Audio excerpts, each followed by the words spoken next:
এই পৃথিবীতে মেয়েদেরকে পাঠিয়েছে অনেক রূপে। মেয়েরা হচ্ছে মায়ের জাত সবাই বলে, কিন্তু মেয়েদের মায়ের জাত হিসেবে কেউ সম্মান করে না।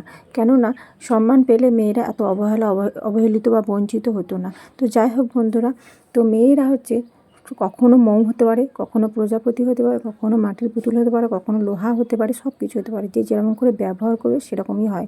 তো মেয়েদেরকে সেরকম করে ব্যবহার করতে পারলে মেয়েরা সেরকমভাবে নিজেকে প্রেজেন্ট করে। তো সেটাই আমরা মেয়েরা যখন যে পাত্রে রাখা হবে সেই পাত্রে আকার ধারণ করে। একটা মেয়েই পারে জীবনকে সুন্দর করে গড়ে তুলতে, একটা মেয়েই পারে নিজের জীবনকে বা অন্যের জীবনকে সুন্দর করে ধ্বংস করে দিতে। তো মেয়েদেরকে এটাই বলবো যে যে বাড়িতে গেছো সেই বাড়িকে সুন্দর করে আলোকিত করো। মেয়েরাই হচ্ছে ঘরের লক্ষ্মী, ঘরের রমণী। আর ছেলেদেরকে এটাই বলবো যে ঘরের লক্ষ্মীকে ঘরের লক্ষ্মীর মতো মর্যাদা দাও, আর বাইরের লক্ষ্মীকে বাইরের লক্ষ্মীর মতো মর্যাদা দাও। দিলে দেখবে সংসার সুখী হবে। এক তো রমণীর গুণে বলে, আবার কিন্তু পুরুষের গুণেও হয়। তো যাই হোক বন্ধুরা, এইরকমভাবে মেয়েদের জীবন, মেয়েদেরকে যদি বিশেষ করে পুরুষরা যদি প্রাধান্য দিত, তাহলে কিন্তু মেয়েদের জীবনটা আরও সুন্দর বা রঙিন হতো। তো যে পুরুষরা প্রাধান্য দেয় তাদেরকে বলছি না, যেরকম যারা প্রাধান্য দেয় না তাদেরকেই বলা হচ্ছে।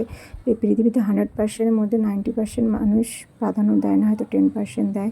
তবেই তো নারীরা পরকীয়া করে না, তবেই তো নারীরা পেরিয়ে যায়, তবেই তো নারীরা সুসাইড করে, এমনি তো করে না। তো যাই হোক বন্ধুরা, এইসবের বিপক্ষে আর না গিয়েই আমি আমার কথা বলতে বেশি ভালোবাসি। তো আমি নিজেকে হ্যাপি রাখতে, খুশি রাখতে নিজেকে সুন্দর করে নিজের মতো করে প্রেজেন্ট করতে ভালোবাসি।